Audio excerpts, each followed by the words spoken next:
So today we will discuss about what is AWS. So first we will discuss about the problem with old traditional deployments. So what happened previously that when we develop any application, then we have to deploy that application on server. And when our application accessed by many of the users, then the load increase on the servers. Then we have to increase the servers as well. So basically, at that time, we required a team, or we can say maintenance team, which manages our server. So few of the activities which we need to perform, like manage servers, server upgrade, patch update, security, and also if our server go down, then to replace the new server or to repair that server. So what the AWS done? So AWS manages servers by its own, and also it provides many services to us like CI/CD pipeline, auto scaling servers, Lambda, RDS, CloudWatch, and many. You don't have to worry about right now about these services AWS. So basically AWS manages the server by its own. Now we just go on to the definition. What is AWS? So AWS is a on-demand secure cloud computing platform for individuals and companies on paid subscription basis. Yes, the AWS is a paid subscription, and it is a cloud computing platform. So cloud computing means your virtual machines. They create a virtual machines for you.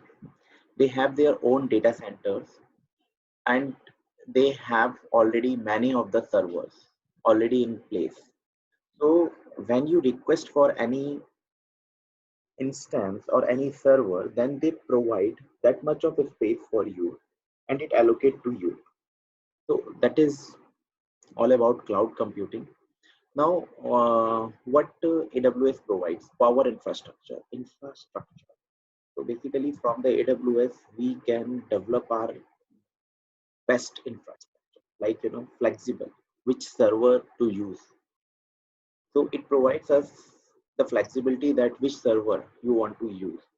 You want to use how much GB you need RAM basically on the servers to be configured. So on that basis, they provide the server. So it's up to you, Linux server, Unix server, T2 micro server, means which kind of a server you need. And then scalable. Increased servers are required, like, it provides you auto scaling feature that whenever you need more servers, then you can use more servers, like, at the time of Diwali and the Christmas. So most of the user buy many things online. So if it is a e-commerce application, then at that time you need more servers to handle the load. So it automatically scale up the servers, and when your load is coming down and down and down, it just remove those servers or release those servers. So only you have to pay what you are using. That is the that is part of the cost effective. Only pay what you use. And other than that, security. It also satisfies security standards, end-to-end security.